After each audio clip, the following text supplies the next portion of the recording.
पंजाब के लुधियाना में पुलिस से बचकर भागने के चक्कर में एक कार सवार युवक ने कई गाड़ियों को टक्कर मार दी। तंग गलियों में वो कार को फुल स्पीड में दौड़ाता रहा। सामने जो कुछ भी आया उसे उड़ाता चला गया। कभी कार को आगे की तरफ दौड़ाता, कभी वो कार को पीछे की तरफ भगाने लगता। किसी तरह से वहां से उसे निकलना था, पुलिस से बचकर भागना था, क्योंकि पुलिस उसके पीछे पड़ी थी। पुलिस से जान छुड़ाने के लिए उसने तमाम कोशिश की, कार से कोहराम मचा दिया, लोगों को रौंदने तक की कोशिश की, लेकिन लाख कोशिश के बाद भी वो भाग नहीं सका। पुलिस ने उसे गिरफ्तार कर लिया। पुलिस के मुताबिक युवक जिस कार में था वो चोरी की थी। 2 दिन पहले कार के चोरी होने की शिकायत मिली थी। पुलिस कार को ढूंढ रही थी। कई जगहों पर नाकेबंदी कर दी गई थी। उसी दौरान शहर के एक इलाके में पुलिस की नजर चोरी की हुई उस कार पर पड़ी। पुलिस ने उसे रुकने का इशारा किया, लेकिन कार चला रहे युवक ने कार नहीं रोकी। उल्टा उसने कार को दौड़ाना शुरू कर दिया ताकि वो किसी भी तरह पुलिस से बचकर निकल सके, मोहल्ले में रहने वाले लोगों से बच सके, क्योंकि कई लोग उसे पकड़ने में जुटे थे। कुछ लोग डंडे से कार पर हमला कर रहे थे। इसीलिए कार चला रहे युवक ने वहां से भागने की कोशिश की। वो बस वहां से निकलना चाहता था, हर सूरत में, किसी भी तरह। पहले उसने कार को आगे की तरफ भगाया, अगले पल उसने कार को पीछे की तरफ दौड़ाना शुरू कर दिया, फुल स्पीड में दौड़ाना शुरू कर दिया। सड़क के किनारे स्कूटर और बाइक खड़ी थी। वो कार उन्हें रौंदती हुई निकल गई। एक दूसरी कार को भी पीछे से टक्कर मार दी।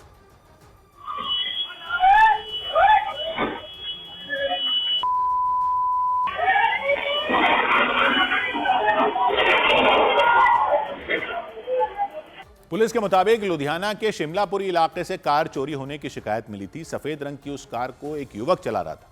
मोहल्ले की तंग गलियों और सड़कों से वो निकलने में जुटा था। उस कार के आगे एक दूसरी कार चल रही थी। तभी एक बाइक कार के पास पहुंची। उस पर 3 लोग बैठे थे। उन्होंने कार को रोकने की कोशिश की।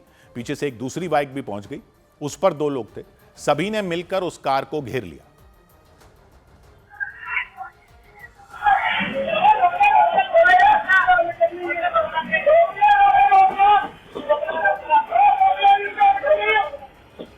बाइक पर बैठे उन लोगों ने कार से युवक को निकालने की कोशिश की, उसे बाहर आने के लिए कहते रहे, लेकिन कार चला रहा युवक बाहर नहीं आया। वो उन लोगों से बचने के लिए कार को पीछे ले जाने लगा। 2 लोग कार के एक दरवाजे को खोलने में जुट गए। चंद सेकंड में कार ने रफ्तार पकड़ ली। कार ने पीछे से आ रही बाइक को उड़ा दिया। बाइक को घसीटते हुए काफी दूर ले गई। साथ में बाइक चला रहा व्यक्ति भी घिसटता चला गया। इसके बाद तो वहां हंगामा मच गया। कुछ लोगों ने बाइक चला रहे उस व्यक्ति को वहां से हटाया। सड़क पर बेतहाशा दौड़ती कार को देखकर आसपास के लोग बुरी तरह सहम गए। लोग अपने अपने घरों से बाहर निकल आए। सड़क पर जो लोग खड़े थे वो जान बचाने के लिए दुकानों और मकानों में घुस गए। किसी को कुछ समझ नहीं आ रहा था कि वो करें तो करें क्या, क्योंकि वो कार रुकने का नाम नहीं ले रही थी, बेकाबू हो चुकी थी।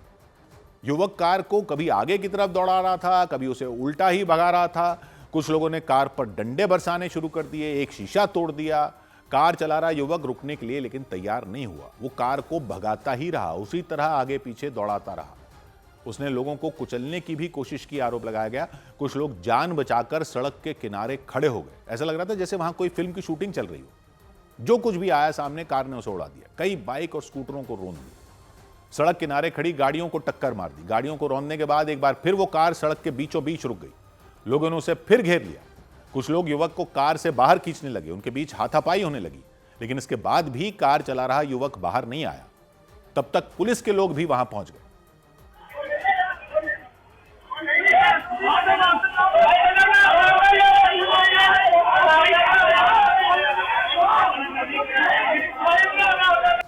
हंगामा खड़ा हो गया। तभी युवक ने कार लेकर एक बार फिर वहां से भागने की कोशिश की। वो पहले की तरह कार को दौड़ाने लगा। इस बार वो गली के अंतिम छोर तक पहुंच गई। कार मकान की दीवार को तोड़ते हुए बिजली के खंबे से टकरा गई। बिजली का खंबा बीच से टूट गया। काफी बवाल हुआ। उसके बाद पुलिस ने कार चला रहे युवक को गिरफ्तार कर लिया। पुलिस के मुताबिक युवक चोरी की गाड़ी लेकर घूम रहा था और रोकने पर उसने कार से कई लोगों को रौंदने की कोशिश की। ਸਾਨੂੰ ਪਤਾ ਲੱਗਿਆ ਵੀ ਚੋਰੀ ਦੀ ਗੱਡੀ ਲੈ ਕੇ ਇੱਥੇ ਘੁੰਮ ਰਿਹਾ ਤੇ ਜਦੋਂ ਇੱਥੇ ਪਹੁੰਚੇ ਆ ਕੇ ਤੇ ਇਹਨੇ ਮੁਲਾਜ਼ਮਾਂ ਨੂੰ ਦੇਖ ਕੇ ਪੂਰਾ ਹਗਾਮਾ ਕਰਿਆ ਜੀ। ਲੋਕਾਂ ਦੇ ਉੱਤੇ ਗੱਡੀ ਚੜਾਉਣ ਦੀ ਕੋਸ਼ਿਸ਼ ਕਰੀ, ਮੁਲਾਜ਼ਮਾਂ ਤੇ ਵੀ ਚੜਾਉਣ ਦੀ ਕੋਸ਼ਿਸ਼ ਕੀਤੀ ਤੇ ਕਾਫੀ ਵਹੀਕਲਾਂ ਦਾ ਵੀ ਇਹਨੇ ਨੁਕਸਾਨ ਕੀਤਾ। इसके बाद पूरे मोहल्ले में कोहराम मच गया। कई बाइक, स्कूटर, गाड़ियों को नुकसान पहुंचा। पूछताछ शुरू कर दी। आरोपी से पुलिस ने यह पता लगाने में जुट गई कि कार किसने चोरी की थी, कितने लोग शामिल हैं।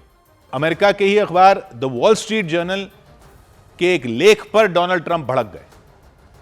उसमें खबर दी गई कि पहला सीज फायर खत्म ही हो चुका है, लेकिन ईरान ने स्ट्रेट ऑफ हॉर्मूज नहीं खोला है। उसने ट्रंप को बेवकूफ बनाया है, अपने मकसद से वो पीछे नहीं हटा है। उसने हॉर्मूज गलियारे को अपने फायदे के लिए इस्तेमाल किया और इस तरह से ट्रंप की आलोचना की गई। इस मामले में ट्रंप की नीति सफल नहीं रही, ये लिखा गया। ईरान ने ट्रंप को कमजोर बना दिया। तो इस लेख को पढ़कर ट्रंप आपे से बाहर हो गए। उन्होंने पूरे अखबार पर निशाना साध दिया, सोशल मीडिया पर लिख दिया कि यह अखबार अपनी विश्वसनीयता खो चुका है। एडिटोरियल बोर्ड के सदस्य एलियट कॉफमैन ने यह लेख लिखा था अखबार के। ट्रंप ने उनके लिए गाली गलौज की भाषा का इस्तेमाल कर दिया, उन्हें लेकर गहरी नाराजगी जता दी। आलोचना पर वो भड़क गए, एक एक करके अपने फैसले गिनवाने लग गए, अपनी उपलब्धियां गिनवाने लग गए। ईरान को लेकर उन्होंने जो कुछ भी किया उसका जिक्र करने लग गए। ट्रंप ने दावा किया कि स्ट्रेट ऑफ हॉर्मूज पर पूरी तरह अमेरिका का कंट्रोल है, ईरान की मर्जी वहां नहीं चल रही है। अमेरिका के इस कंट्रोल की वजह से ही ईरान को रोजाना भारी नुकसान हो रहा है। ट्रंप ने सोशल मीडिया पर लिखा कि अमेरिका की नाकेबंदी से ईरान को रोजाना $50 करोड़ यानी भारतीय रुपयों में करीब 4,500 करोड़ का घाटा हो रहा है। उनकी रणनीति की वजह से ही ईरान की सैन्य ताकत खत्म हो चुकी है, उसकी अर्थव्यवस्था बर्बाद हो चुकी है। अमेरिका की सेना ने हॉर्मूज गलियारे के आसपास घेरेबंदी कर ईरान को काफी हद तक कमजोर कर दिया है। वो लड़ने की हालत में नहीं है, वो समझौता करने के लिए अपील कर रहा है, वो बातचीत करने के लिए अपील कर रहा है। ट्रंप ने दावा किया उनके लिए गए फैसलों के कारण ही ईरान कभी भी परमाणु हथियार अब नहीं बना सकता। इस दौरान ट्रंप ने अमेरिका की पूर्व सरकारों को भी आड़े हाथ ले लिया। अखबार को जवाब देते हुए बराक ओबामा का नाम लिया, पूर्व राष्ट्रपति का, उन पर हमला किया, नाम लेकर हमला किया कि ओबामा ने अपने कार्यकाल के दौरान ईरान की आर्थिक मदद की थी। $170 करोड़ यानी भारतीय रुपयों में करीब 15,000 करोड़ रुपए ईरान को तब दिए थे। उन पैसों का इस्तेमाल ईरान ने अपने परमाणु कार्यक्रम के लिए कर लिया, लेकिन उनकी सरकार ने यह सब कुछ बंद करवा दिया। ईरान को इतना कमजोर कर दिया कि वो कभी भी अमेरिका के लिए खतरा अब नहीं बन सकता। ट्रंप ने खुद को सख्त नेता के तौर पर पेश किया। इधर उत्तर प्रदेश के गाजीपुर में समाजवादी पार्टी के कुछ नेताओं और कार्यकर्ताओं पर लोगों ने पथराव कर दिया। आरोप है कुछ लोगों के साथ मारपीट भी की गई और बवाल हो गया, हालात बिगड़ गए। पथराव की वजह से समाजवादी पार्टी के कई लोग घायल हो गए, कुछ लोगों के सिर तक फट गए। हालांकि किसी तरह पुलिस ने लोगों को शांत कराया, लेकिन इसके बाद भी वहां तनाव बना रहा। पूरा बवाल इसलिए हुआ क्योंकि वहां संदिग्ध हालात में एक लड़की की मौत हो गई थी। गाजीपुर के करंडा थाना इलाके में कटारिया गांव है। उसी गांव में रहने वाली एक लड़की का शव 15 अप्रैल को नदी से मिला था। इस मामले में पुलिस ने लड़की के एक दोस्त को गिरफ्तार करके जेल भेज दिया। तो समाजवादी पार्टी का एक प्रतिनिधिमंडल पीड़ित परिवार से मिलने गांव पहुंच गया, लेकिन गांव वालों ने प्रतिनिधिमंडल को रोक दिया। ग्राम प्रधान की अगुवाई में गांव के लोगों ने समाजवादी पार्टी के लोगों को गांव में घुसने नहीं दिया और बहस होने लगी।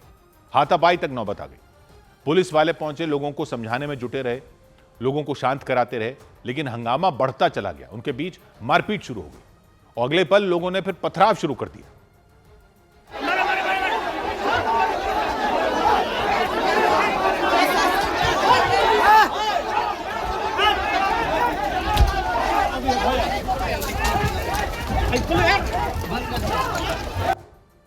पथराव हुआ तो हालात ज्यादा बिगड़ गए। जान बचाने के लिए समाजवादी पार्टी के लोग भाग खड़े हुए।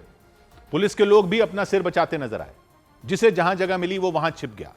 गांव वालों का गुस्सा इस पर भी शांत नहीं हुआ। वो लगातार समाजवादी पार्टी के लोगों पर पथराव करते रहे, उन्हें गालियां देते रहे।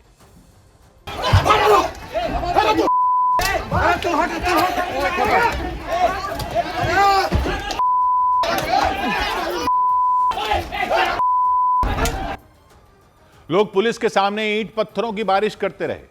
लोगों का गुस्सा देखकर पुलिस के जवान भी पीछे हट गए। उन्हें समझ नहीं आ रहा था कि वो लोगों को रोकें या फिर खुद को बचाएं, क्योंकि दूसरी तरफ से भी पत्थर चलाए जा रहे थे। तभी एक पत्थर पुलिस के एक अधिकारी के सिर पर लग गया। अधिकारी जमीन पर गिर पड़े, दोनों हाथों से अपना सिर पकड़ लिया। बाद में पुलिस के लोग उन्हें वहां से दूर ले गए।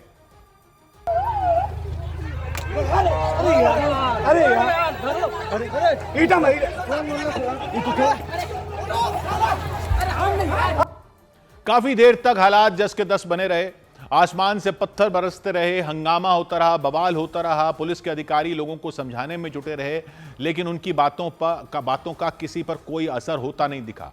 हालात बिगड़ते चले गए। पुलिस अधिकारियों के लाख समझाने और मनाने के बाद भी लोग शांत नहीं हुए, कुछ भी सुनने को तैयार नहीं दिख रहे थे, जिद पर अड़े हुए थे कि गांव की सीमा से समाजवादी पार्टी के लोग बाहर चले जाएं, जबकि समाजवादी पार्टी के लोग पीड़ित परिवार से मिलना चाहते थे और वो भी जिद पर अड़ गए थे। गांव वालों ने इसका विरोध किया।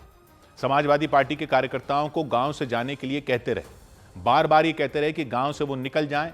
उनके बीच धक्का मुक्की होने लगी, पुलिस उन्हें रोकती रही, उन्हें पीछे हटाती रही, लेकिन गांव वालों पर कोई असर नहीं हुआ। हम पक्का विवाद हो जाएगा।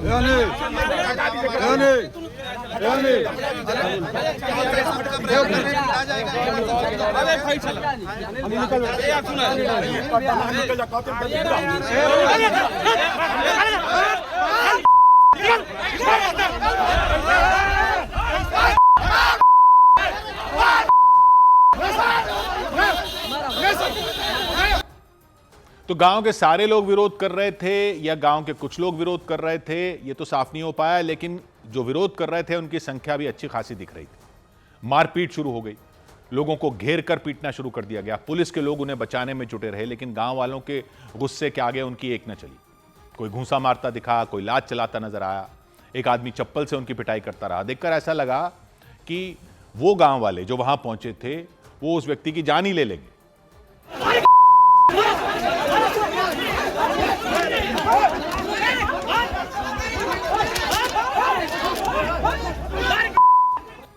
बाद में किसी तरह पुलिस ने उन विरोध कर रहे गांव वालों को समझा बुझाकर शांत किया।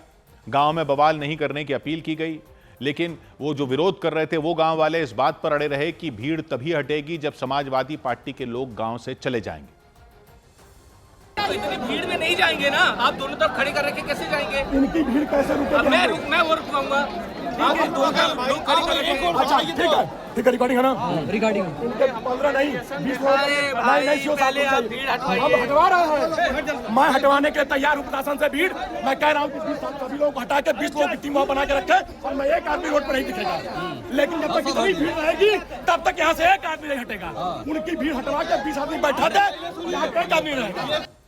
पथराव की चपेट में आकर समाजवादी पार्टी के कई लोग घायल हो गए। पत्थर लगने से पूर्व मंत्री राम आश्रय विश्वकर्मा का सिर फट गया, उन्हें अस्पताल में भर्ती कराया गया। और इस घटना को लेकर अखिलेश यादव ने सोशल मीडिया पर पोस्ट डाली और पुलिस से पथराव में शामिल लोगों को गिरफ्तार करने की अपील की। लेकिन इतना सब कुछ होने के बाद भी समाजवादी पार्टी के लोग वहां से नहीं गए। गांव के बाहर वो धरने पर बैठ गए। दूसरी तरफ गांव में बढ़ते तनाव को देखते हुए प्रशासन ने बड़ी संख्या में पुलिस के जवान तैनात कर दिए। लोगों से शांति बनाए रखने की अपील की ताकि गांव का माहौल न बिगड़े, हालात सामान्य बने रहें। पुलिस के मुताबिक कुछ रोज पहले जिस लड़की का शव नदी से मिला था उसकी डूबने से मौत हुई थी। उसके शरीर पर किसी तरह के चोट के निशान नहीं थे। पुलिस ने जानकारी दी कि 16 साल की वो लड़की गांव में रहने वाले एक लड़के के संपर्क में थी। दोनों के बीच दोस्ती थी, उनके बीच घंटों बातें होती थी। जो मुख्य आरोपी था उसको जेल भेजा गया है। इसमें जानकारी के लिए आपको बता दूं, लड़का लड़की काफी समय से एक दूसरे को जानते थे। लड़के ने लड़की को एक फोन दिया था, उससे ही दोनों संपर्क में रहते थे। पुलिस ने दावा किया जांच के दौरान कुछ सीसीटीवी वीडियो मिले, उनमें वो लड़की नदी की तरफ जाती दिखाई दी। थोड़ी देर बाद उसका शव नदी से मिला था। नदी की तरफ 2 कैमरा भी मिले हमको सीसीटीवी, जिसमें लड़की अकेले नदी की तरफ जाती हुई दिख रही है, जो करंडा वाला हमारा पुल है। लड़की के पिता ने हत्या की आशंका जताई थी। 2 लोगों के खिलाफ पुलिस में एफआईआर दर्ज करवाई थी। उनमें एक आरोपी को पुलिस ने गिरफ्तार कर जेल भेज दिया और पूरे मामले की पुलिस जांच कर रही है। यह पता लगाने में जुटी है पुलिस के मुताबिक कि लड़की की हत्या हुई थी या उसने खुदकुशी की थी। इधर मुंबई के नजदीक महाराष्ट्र के ठाणे में कुछ लोगों ने एक बस के ड्राइवर की बेरहमी से पिटाई कर दी, कपड़े तक फाड़ दिए। आरोप लगा कि ड्राइवर ने गलत तरीके से ओवरटेक किया, जिससे झगड़ा शुरू हो गया। उन लोगों ने बीच सड़क पर बस को रोका, बस के अंदर घुसे और उसे पीटना शुरू कर दिया। ड्राइवर ने उन्हें रोकने की कोशिश की, लेकिन उन्होंने डंडों से हमला कर दिया। एक लड़के ने उनके सिर पर जोर से डंडा मार दिया। उसके साथी ने ड्राइवर का हाथ पकड़ लिया। तब तक एक और लड़का बस के अंदर घुस गया, उसने भी ड्राइवर पर हमला कर दिया। बस के बाहर मौजूद कुछ और लोग खिड़की से ड्राइवर की कमीज पकड़कर खींचने लगे। ड्राइवर ने खुद को बचाने के लिए बस का स्टीयरिंग व्हील पकड़ लिया, लेकिन उनके पास खड़े लड़कों ने उन्हें खींचना शुरू कर दिया। उनकी कमीज फाड़ दी, घसीटते हुए उन्हें बस के बाहर ले गए। लात घूंसे बरसाने लगे, डंडों की बौछार कर दी। मीरा भाईंदर से ठाणे पूर्व जाते समय यह घटना हुई। आरोप लगा बस ड्राइवर ने गलत तरीके से एक बाइक सवार को ओवरटेक किया था। उन्होंने आरोप लगाया। इस बात को लेकर झड़प शुरू हुई और मारपीट तक पहुंच गई। ठाणे के गायमुख घाट इलाके में ड्राइवर को बुरी तरीके से पीट दिया गया। शिकायत मिलने पर पुलिस ने केस दर्ज कर लिया। इधर दिल्ली के पास उत्तर प्रदेश के गाजियाबाद में हरियाणवी एक्ट्रेस दिव्यांका सिरोही की अचानक मौत हो गई। 30 साल की उम्र उनकी। 2 दिन पहले उनकी तबीयत बिगड़ गई थी, बताया गया। चक्कर आने के बाद वो घर के अंदर फर्श पर गिर गई थी और गिरने की वजह से सिर पर चोट लग गई थी। उस वक्त घर पर कोई नहीं था। कुछ घंटे बाद जब उनका छोटा भाई घर आया तो दिव्यांका उसको बेसुध पड़ी हुई मिली, शरीर अकड़ा हुआ मिला। घर वाले तुरंत उन्हें लेकर अस्पताल पहुंचे, लेकिन तब तक अस्पताल ने कहा कि देर हो चुकी थी, दिव्यांका सिरोही की मौत हो चुकी थी। 30 साल की उम्र में उनकी जान चली गई। दिव्यांका सिरोही की मौत से परिवार में मातम पसर गया। मां बेसुध हो गई। रिश्तेदारों को यकीन ही नहीं हो रहा कि दिव्यांका की मौत हो गई। परिवार का कहना है उन्हें कोई बीमारी नहीं थी, वो घर पर बिल्कुल ठीक थी। छोटे भाई के लिए उन्होंने खाना भी बनाया था। उस वक्त तक सब कुछ ठीक था। शाम करीब 7 बजे उनकी तबीयत थोड़ी खराब हुई थी। दोपहर खाना वाना भी बनाया, एकदम से फिर 7 बजे के आसपास तबीयत खराब सी हुई। मैसेज भी किया भाई ने, जा रहा था वो कहीं पे, दीदी गेट बंद कर लेना। मैसेज की रिप्लाई भी हो गया था, ठीक है। रात करीब 10 बजे घर पर दिव्यांका सिरोही के छोटे भाई पहुंचे। घर के अंदर उनकी बहन फर्श पर पड़ी थी। शरीर अकड़ा हुआ था, शरीर ठंडा पड़ चुका था, सिर पर हल्की चोट थी। परिवार के लोग उन्हें अस्पताल लेकर भागे, लेकिन तब तक उनकी मौत हो चुकी थी। आशंका जताई गई कि दिल का दौरा पड़ने की वजह से उनकी मौत हुई। 30 साल की दिव्यांका सिरोही बुलंदशहर की रहने वाली थी।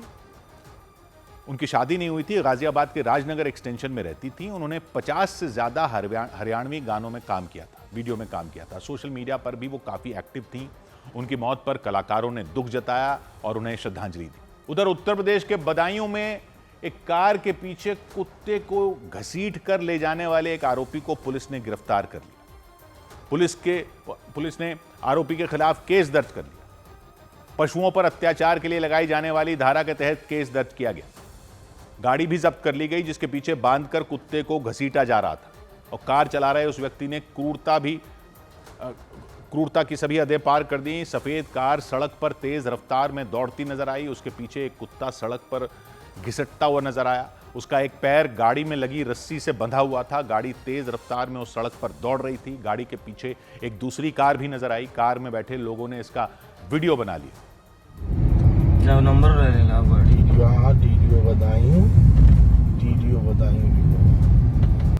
वीडियो बनाने वालों के मुताबिक गाड़ी में बांधकर घसीटे जाने से उसकी मौत हो गई।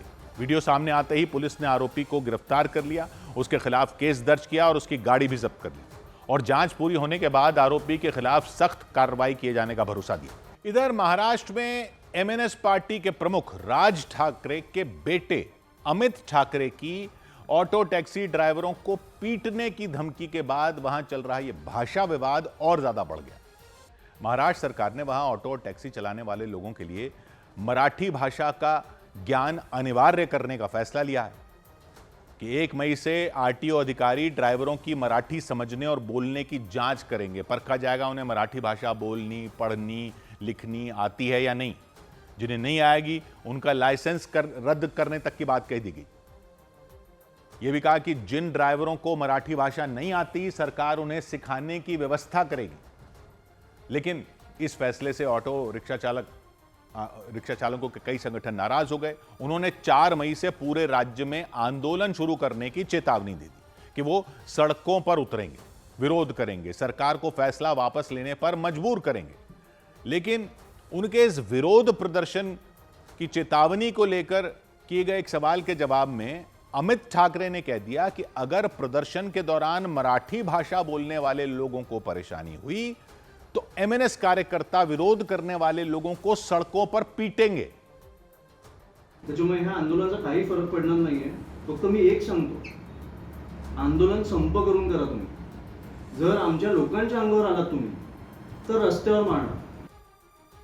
अमित ठाकरे ने महाराष्ट्र सरकार के फैसले को सही ठहराया कि महाराष्ट्र में रहने वाले, काम करने वाले सभी लोगों को मराठी भाषा का ज्ञान होना ही चाहिए। लेकिन इस फैसले पर महाराष्ट्र सरकार में सहयोगी पार्टी शिवसेना के शिंदे गुट के नेता संजय निरुपम नाराज हो गए।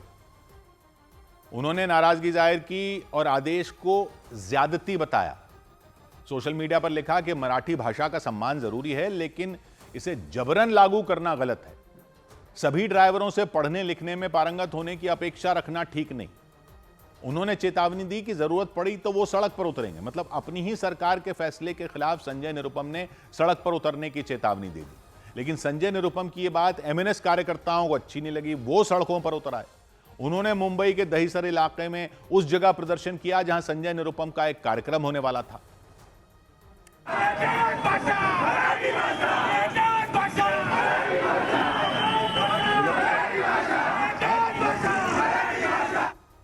विवाद बढ़ गया तो सरकार के परिवहन मंत्री प्रताप सरनाइक ने बताया कि ऑटो और टैक्सी ड्राइवरों को केवल मराठी भाषा की बेसिक जानकारी रखने का आदेश दिया गया है।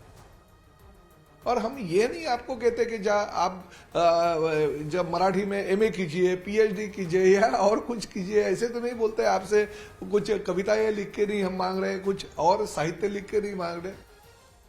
मंत्री ने अमित ठाकरे की धमकी को गलत बताया और भरोसा दिया कि महाराष्ट्र में किसी को भी कानून हाथ में लेने नहीं दिया जाएगा। मारपीट हुई या बवाल हुआ तो पुलिस एक्शन लेगी। राजनीति का मुद्दा उठाते हुए कोई अगर ऐसे मारझोड़ करेगा या कोई गलत तरीके से बर्ताव करेगा तो वो तो गलत है, उनको वो नहीं करना चाहिए। तो हमारा होम डिपार्टमेंट है, होम डिपार्टमेंट उसके ऊपर कार्रवाई जरूर करेंगे। ये विरोध और सियासी घमासान के बीच महाराष्ट्र में कई ऑटो और टैक्सी चालकों ने मराठी भाषा सीखनी भी शुरू कर दी। सौभाग्य की एक बात यह कि सरकार कह रही है कि एमएनएस के लोगों से डरने की जरूरत नहीं। मुंबई में नियम बना दिया कि ऑटो वाले और टैक्सी वालों को मराठी आनी चाहिए। नियम का विरोध भी हो रहा है। राज ठाकरे की पार्टी वाले एक तरफ तो ऑटो वालों को मराठी के पाठ पढ़ा रहे हैं, दूसरी तरफ यह कह रहे हैं कि मराठियों को दिक्कत हुई किसी आंदोलन से तो वो उन्हें पीटेंगे। खुद राज ठाकरे के बेटे कह रहे हैं कि ऑटो वालों को और टैक्सी वालों को पीटेंगे, खुले में कह रहे हैं वो। सरकार कह रही है किसी को कानून हाथ में नहीं लेने देंगे, किसी से डरने की जरूरत नहीं है। कैसे डरने की जरूरत नहीं है? पहले जब नगर निगम के चुनाव होने वाले थे तो पकड़ पकड़ कर दुकान वालों को, सुरक्षा गार्डों को, बैंक कर्मचारियों को मराठी ना आने पर मारा पीटा नहीं गया था। क्या हुआ पीटने वालों का? कहां है वो पीटने वाले? क्या कार्रवाई हुई उन पर?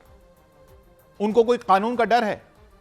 जब खुले में कह रहे हैं कि पीटेंगे तो उनको कोई डर है पुलिस का, ये तो दिखता नहीं। और आप कह रहे हो किसी से डरने की जरूरत नहीं है, तो करो ना ऐसी कार्रवाई फिर कि पब्लिक को भरोसा हो कि डरने की जरूरत नहीं है। जब कोई मारपीट हो जाएगी तभी कार्रवाई होगी क्या?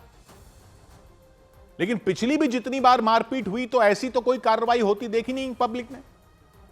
नियम आपने बना दिया, नियम कई लोग मान भी लेंगे। नियम का विरोध अगर कोई शांतिपूर्ण ढंग से करे तो वो करने की आजादी तो हो।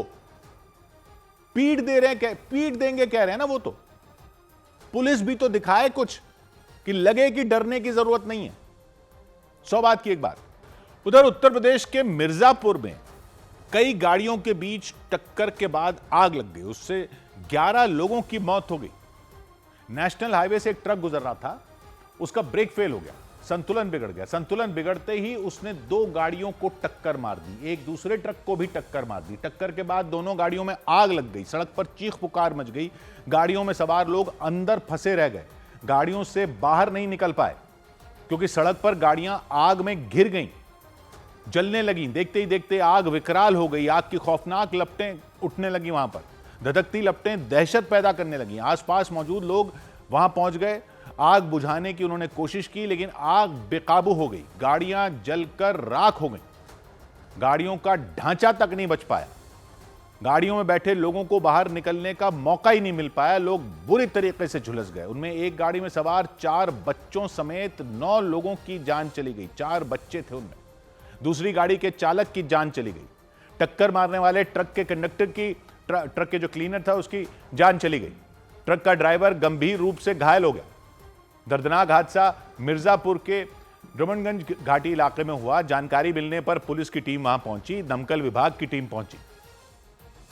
ब्रेक फेल होने के कारण संभवतः उसने टक्कर मारते हुए वो आगे गया है और उस टक्कर से एक अन्य ट्रक में उसने टक्कर मारी। एक ऑल्टो गाड़ी उन दोनों ट्रक के बीच में फंस गई और एक अन्य गाड़ी जो बोलेरो गाड़ी थी उसको भी जब टक्कर लगी तो उसमें आग लग गई। वहां दमकल कर्मियों ने आग बुझाने का काम शुरू किया। लोगों की मदद से शवों को निकाला गया, शवों को पोस्टमार्टम के लिए भेजा गया। उनके परिवार वालों को हादसे के बारे में जानकारी दी गई। हादसे पर मुख्यमंत्री योगी आदित्यनाथ ने शोक जताया। उन्होंने परिवारों के प्रति संवेदना व्यक्त की। उधर महाराष्ट्र में नासिक के बाद नागपुर में भी धर्मांतरण के आरोप लगाए गए। वहां पुलिस ने धर्मांतरण के लिए दबाव बनाने के आरोप में रियाज फाजिल काजी नाम के व्यक्ति को गिरफ्तार कर लिया। वो नागपुर के मनकापुर इलाके में यूएमएस नाम से एनजीओ चलाते हैं। उनका संगठन आर्थिक रूप से कमजोर परिवारों के बच्चों की पढ़ाई में मदद करता है। लेकिन वहां काम करने वाली कुछ महिलाओं ने उन पर एक के बाद एक कई आरोप लगा दिए।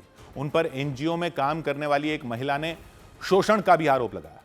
कई शिकायतें मिलने पर पुलिस ने उनके खिलाफ कार्रवाई शुरू कर दी और फिर उन्हें गिरफ्तार कर कोर्ट में पेश किया गया। कोर्ट से आरोपी रियाज फाजिल काजी को पुलिस कस्टडी में भेज दिया गया। वो गुरुवार तक पुलिस की कस्टडी में रहे। पुलिस के मुताबिक उनके खिलाफ उन्हीं के एनजीओ में काम करने वाली कुछ महिलाओं ने शिकायतें दर्ज करवाई। एक महिला ने तो छेड़छाड़ का आरोप लगाया, शोषण का आरोप लगाया।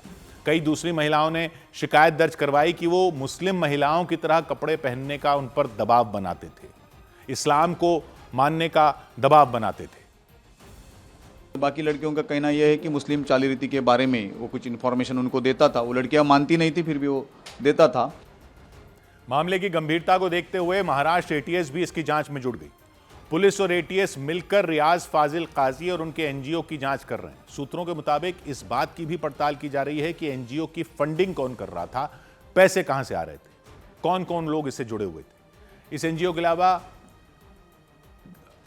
कहीं आरोपी ने दूसरी महिलाओं पर भी तो दबाव नहीं बनाया था, इसकी भी जांच हो रही है। इन सब सवालों के जवाब ढूंढे जा रहे हैं। मुख्यमंत्री देवेंद्र फडणवीस ने बयान दिया कि सरकार इस पर पूरी नजर बनाए हुए है, इसकी तह तक जांच की जाएगी और जो भी आरोपी होंगे उनके खिलाफ सख्त कार्रवाई की जाएगी। इधर उत्तर प्रदेश के मुजफ्फरनगर में एक व्यक्ति के नमाज पढ़ने का एक वीडियो सोशल मीडिया पर सामने आया तो हंगामा खड़ा हो गया। हिंदू संघर्ष समिति नाम के संगठन के कुछ कार्यकर्ता वीडियो देखकर भड़क गए और थाने पहुंच गए।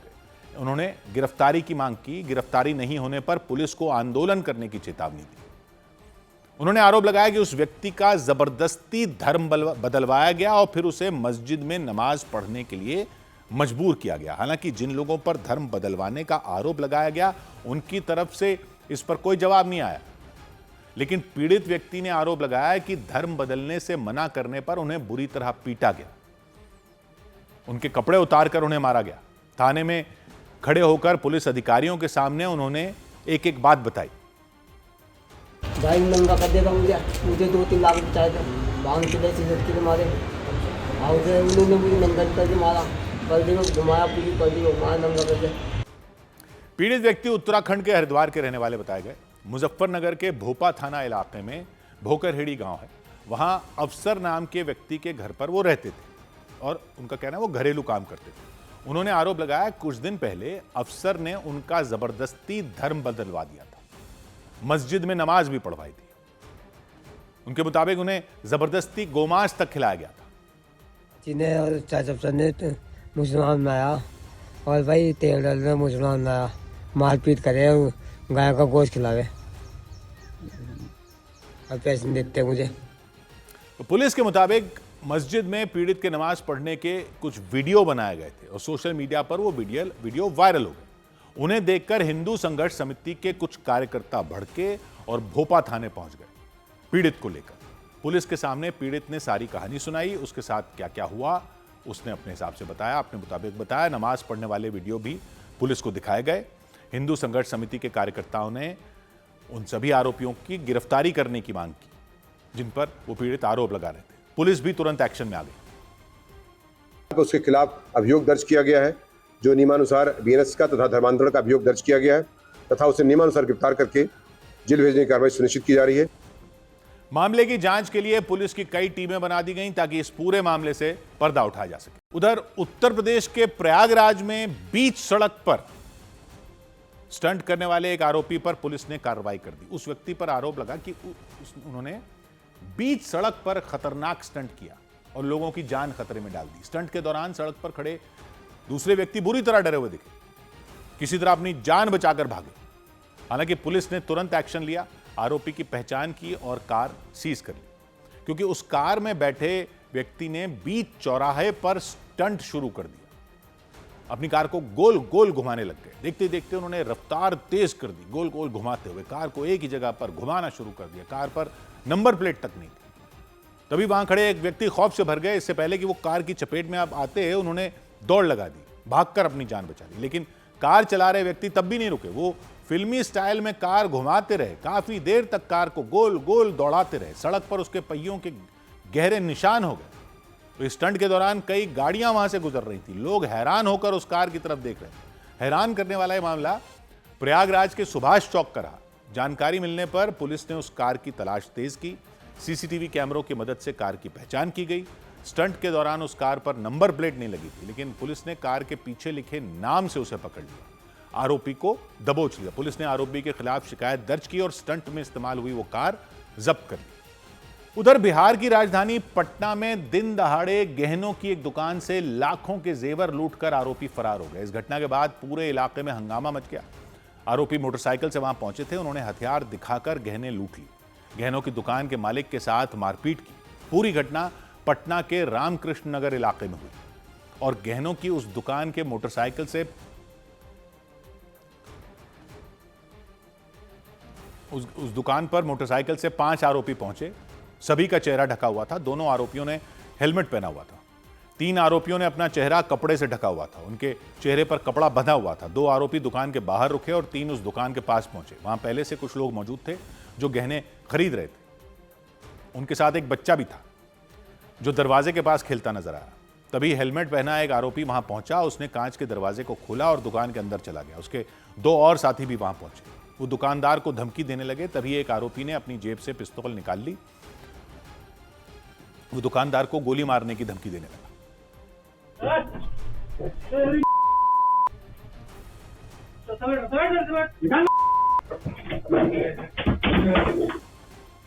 ये सब देखकर वो घबरा गए। वहां मौजूद दूसरे लोग भी दहशत में आ गए। आरोपी दुकान में रखे गहनों को अपने बैग में भरने लगे। दुकानदार को धमकी भी देते रहे।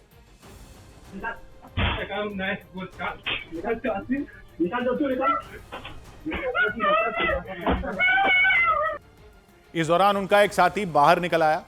वो आने जाने वाले लोगों पर नजर रखने लगा। जान बचाने के लिए दुकानदार ने भागने की कोशिश की, लेकिन आरोपियों ने उन्हें पकड़ लिया। आरोपी उन्हें पीटने लगे। कुछ देर बाद सभी आरोपी मोटरसाइकिल से फरार हो गए।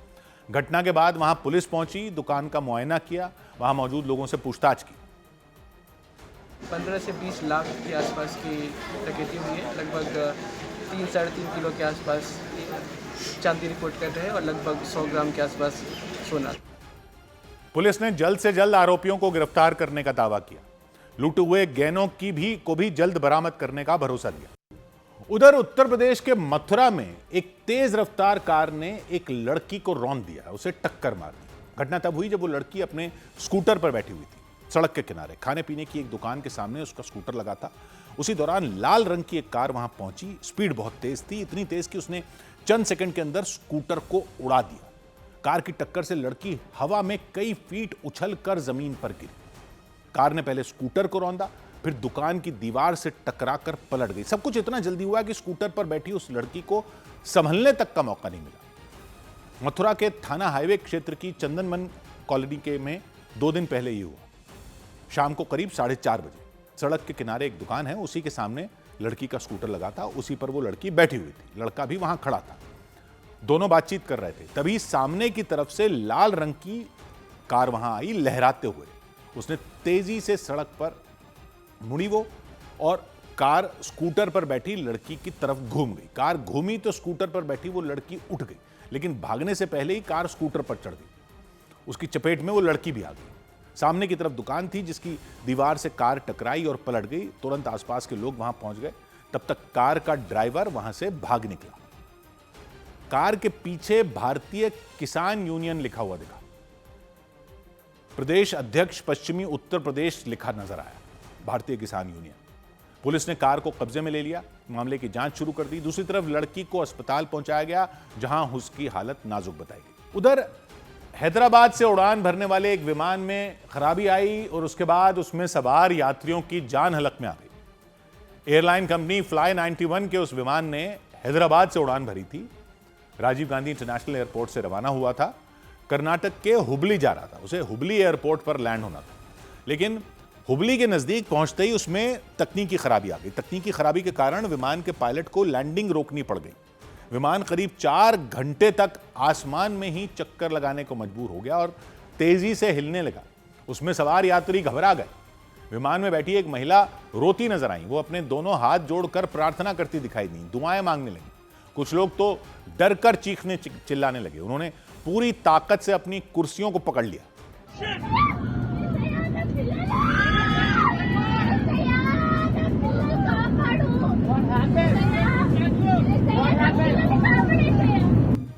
यात्रियों को पहले कुछ समझ में नहीं आया कि आखिर हुआ क्या। विमान के चालक दल से बार बार वो सवाल पूछते दिखाई दिए। What happened, madam?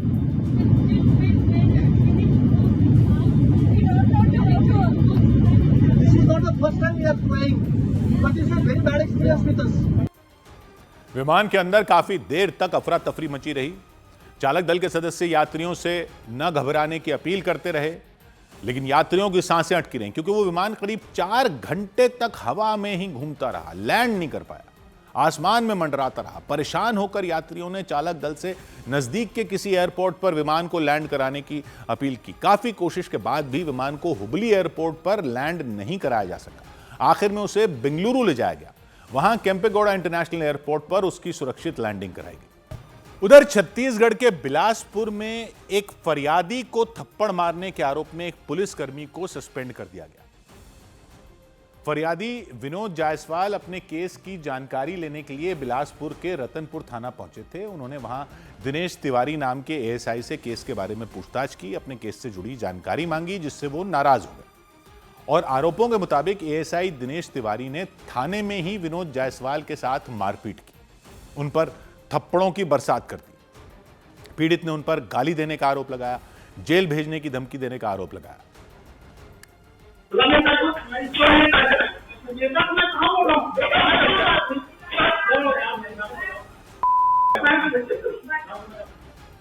थाने में उस वक्त कई पुलिसकर्मी मौजूद थे। पीड़ित के मुताबिक एएसआई ने उन्हें 15 से 20 थप्पड़ जड़ दिए। उन्होंने एएसआई पर कई गंभीर आरोप लगाए। रिपोर्ट तैयार करने के लिए पैसे लेने का उन्होंने आरोप लगाया। पीड़ित ने बताया पैसे देने के बाद भी उन्हें रिपोर्ट नहीं मिली। इस घटना का वीडियो सामने आने के बाद हंगामा हो गया। काम में लापरवाही बरतने के आरोप में एसएसपी ने उन्हें सस्पेंड कर दिया। परिवार जांचकर्ता एएसआई दिनेश तिवारी के द्वारा उसके जांच न करते हुए उसको लेट लतीफी कर रहा था, जिस पर उसने आपत्ति व्यक्त करने पर उसके द्वारा अभद्र व्यवहार किया, अशुभ कृत्य किया, जिसकी रिपोर्ट पर से पुलिस अधीक्षक महोदय के द्वारा अनुशासनात्मक कार्रवाई की गई है। रतनपुर थाने में एएसआई दिनेश तिवारी के खिलाफ एफआईआर दर्ज कर ली गई। एसएसपी ने जांच पूरी होने के बाद कड़ी कार्रवाई का भरोसा दिया। फ्रांस के टीवी चैनल यूरो न्यूज ने बताया कि ईरान की आईआरजीसी सेना वहां के नेताओं की बातें नहीं मान रही, उनके आदेश को नजरअंदाज कर रही है सेना, और इसी वजह से ईरान में सत्ता का संतुलन बिगड़ चुका है। रिपोर्ट कह रही है, फ्रांस के चैनल की रिपोर्ट कह रही है, आईआरजीसी अब सिर्फ एक सैन्य ताकत नहीं है, वो सिर्फ एक सेना नहीं है, बल्कि ईरान का असली पावर सेंटर बन चुकी है। ईरान की राजनीति पर, अर्थव्यवस्था पर, विदेश नीति पर, आंतरिक सुरक्षा पर अब उसका पूरा नियंत्रण चल रहा है। और यही संकेत दिए गए कि इसी वजह से ये युद्ध विराम पर जो बातें हो रही हैं वो भी सही तरीके से नहीं हो पा रही हैं, क्योंकि आईआरजीसी सेना वहां के नेताओं की बात नहीं सुन रही। आईआरजीसी के चीफ अहमद वहीदी का दखल हर जगह हो चुका है। जंग के दौरान होने वाले हर छोटे बड़े फैसले में उनकी चल रही है। तो इस रिपोर्ट में दावा किया गया कि नए सुप्रीम लीडर मुश्तबा खामनेई के साथ मिलकर आईआरजीसी के चीफ ही अंतिम निर्णय ले रहे हैं, यानी मौजूदा वक्त में ईरान की सत्ता की असली शक्ति उन्हीं के हाथों में। ईरान की संसद के स्पीकर मोहम्मद बागर गालिबाफ और वहां के विदेश मंत्री अब्बास अरागची युद्ध विराम की बातें करने तो जाते हैं, लेकिन असली सत्ता की चाबी उनके हाथ में नहीं है। वो भी आईआरजीसी की मंजूरी के बिना कोई भी फैसला नहीं ले पा रहे हैं। यानी ईरान में होने वाला हर फैसला वहां की सरकार नहीं ले रही। जो सरकार है, जैसे स्पीकर और विदेश मंत्री जाते हैं, या सरकार में राष्ट्रपति है मसूद पेजेश्कियान है, वो सब नहीं ले रहे हैं। IRGC फैसले ले रही है। IRGC का प्रभाव सिर्फ ईरान की राजनीतिक तक सीमित नहीं है, विदेश नीति पर भी उसका प्रभाव है। अमेरिका के साथ दूसरे दौर की बातचीत को लेकर भी IRGC ने अपनी ताकत दिखाई। रिपोर्ट कह रही है नरमपंथी सोच वाले विदेश मंत्री अब्बास अराक्ची को किनारे कर दिया गया। अराक्ची ने ही पहले दौर की बातचीत के बाद स्ट्रेट ऑफ हॉर्मुज को फिर से खोलने पर सहमति जता दी थी। अमेरिका की कुछ और शर्तों पर भी नरमी बरतने की बातें सोशल मीडिया पर पोस्ट के जरिए की थी, लेकिन IRGC को उनकी ये बातें मंजूर नहीं थी। उसने हॉर्मुज खोलने के फैसले को तुरंत रद्द कर दिया था। तो अमेरिका के अखबार न्यूयॉर्क पोस्ट ने बताया कि IRGC के कमांडर अहमद वहीदी को मोहम्मद बागर जोलगदर का समर्थन मिला हुआ है। मोहम्मद बागर जोलगदर IRGC के पुराने सदस्य हैं और इस वक्त वो ईरान की सुप्रीम नेशनल सिक्योरिटी काउंसिल के सचिव हैं। अली लारिजानी की मौत के बाद उन्हें इस पद पर बैठाया गया था और पता ये चला कि अब्बास अराक्ची के खिलाफ उन्होंने ही IRGC से शिकायत की थी कि वो अमेरिका के प्रति जरूरत से ज्यादा नरम दिख रहे हैं। अपनी शिकायत में उन्होंने ये तक कह दिया था कि इस्लामाबाद गया प्रतिनिधिमंडल अपने अधिकार क्षेत्र से आगे बढ़कर फैसले ले रहा है। मतलब अब्बास अराक्ची और मोहम्मद बागर गालिबाफ, जो उनकी संसद के स्पीकर वहां गए थे, उन्होंने अपनी ताकत से आगे बढ़कर फैसले लिए। ये बात IRGC को ठीक नहीं लगी। ईरान के सरकारी मीडिया में भी इस बात की चर्चा रही और बीते कुछ दिनों में हुए घटनाक्रम ने भी इशारा किया कि ईरान की सत्ता की असली ताकत IRGC के पास है, वहां की सरकार के पास नहीं। और IRGC के प्रमुख मेजर जनरल अहमद वहीदी ईरान के इस वक्त सबसे ताकतवर शख्स बन चुके हैं। IRGC के हाथों में आई शक्तियों का असर स्ट्रेट ऑफ हॉर्मुज में भी दिख रहा है। ईरान ने समुद्री रास्ते में बेहद आक्रामक कार्रवाई जो शुरू कर दी है, वो इस वजह से 3 जहाजों को निशाना बनाया, 2 को कब्जे में ले लिया। न्यूयॉर्क पोस्ट की रिपोर्ट कह रही है कि ईरान में हुए इस अघोषित सत्ता परिवर्तन के बाद दूसरे दौर की बातचीत की रही सही गुंजाइश भी खत्म हो चुकी है। मतलब IRGC का जो आक्रामक रुख है, उसकी वजह से बैठक खटाई में पड़ती दिख रही है। अहमद वहीदी को बेहद आक्रामक रवैये वाला सैन्य अधिकारी माना जाता है। 28 फरवरी को आयतुल्लाह अली खामनेई की अमेरिकी हमले में हुई मौत के बाद उन्हें IRGC की कमान सौंपी गई थी, क्योंकि उस हमले में IRGC के कमांडर इन चीफ जो तब थे अमीर हतामी, वो भी मारे गए थे। अहमद वहीदी हमले के वक्त IRGC के डिप्टी कमांडर थे। 27 जून 1958 को उनका जन्म हुआ था शिराज में। 2009 से 2013 तक वो ईरान के रक्षा मंत्री भी रह चुके हैं। 2021 से 2024 तक ईरान के गृह मंत्री रह चुके हैं। 1990 के दशक में IRGC की कुद्स फोर्स के पहले कमांडर रह चुके हैं। IRGC की जो कुद्स फोर्स है, ये वो यूनिट है जो दूसरे देशों में ऑपरेशन संभालती है, यानी लेबनान में हिजबुल्ला, उधर यमन में हुथी विद्रोही, इराक में जो कताब हिजबुल्ला है, वो सब कुद्स फोर्स संभालती है। ईरान के बाहर जो है, ये उसके कमांडर थे पहले। बाद में यही पद कासिम सुलेमानी के पास गया था, कुद्स फोर्स का। 2020 में अमेरिका ने एक ड्रोन हमले में कासिम सुलेमानी को मार गिराया था। अहमद वहीदी को IRGC का सबसे कट्टरपंथी कमांडर माना जाता है। ईरान के लिए आसपास के देशों में उन्होंने एक ऐसा नेटवर्क तैयार किया जब वो कुद्स फोर्स में थे, जिसने ईरान के लिए रक्षा कवच की तरह काम किया। लेबनान में हिजबुल्ला को खड़ा किया, यमन में हुथी लड़ाकों के साथ संबंधों को मजबूत किया, और खबरें हैं कि अब वो ईरान के सबसे ताकतवर व्यक्ति बन चुके हैं। वो कुद्स फोर्स चलाते थे, उन्होंने अलग अलग आसपास के देशों में अलग अलग ये लड़ाके खड़े किए। अब वो सबसे ताकतवर नेता बन चुके हैं, ताकतवर शख्स बन चुके हैं ईरान के। अमेरिका के टीवी चैनल फॉक्स न्यूज़ ने बताया कि अहमद वहीदी ने तो ईरान के राष्ट्रपति मसूद पेजेश्कियान के फैसलों को भी पलटना शुरू कर दिया। मसूद पेजेश्कियान ने 16 अप्रैल को ईरान के नए इंटेलिजेंस मिनिस्टर यानी खुफिया तंत्र के मंत्री को नियुक्ति करने की कोशिश की थी, लेकिन उनकी ये कोशिश अहमद वहीदी के दखल के बाद नाकाम हो गई थी। IRGC चीफ ने राष्ट्रपति के फैसले को रद्द कर दिया। मंत्री पद के लिए भी सभी प्रस्तावित उम्मीदवारों को उन्होंने खारिज कर दिया। उधर अमेरिका के अखबार द न्यूयॉर्क टाइम्स ने बताया कि ईरान के नए सुप्रीम लीडर मुश्तबा खामनेई की हालत बेहद गंभीर है। उनके पैर की कई बार सर्जरी हो चुकी है। चेहरा और होठ बुरी तरह झुलस चुके हैं, जिससे उन्हें बोलने में भी दिक्कत हो रही है। यह रिपोर्ट कह रही है कि उनके चेहरे की प्लास्टिक सर्जरी की जरूरत पड़ सकती है। 28 फरवरी को अमेरिका ने जो हमला किया था, मुश्तबा खामनेई भी उसमें बुरी तरह घायल हो गए थे। उनके पिता और पूर्व supreme leader ayatollah Ali Khamenei की तो मौत हो गई थी, मुश्तबा खामनेई भी उसमें घायल हो गए थे।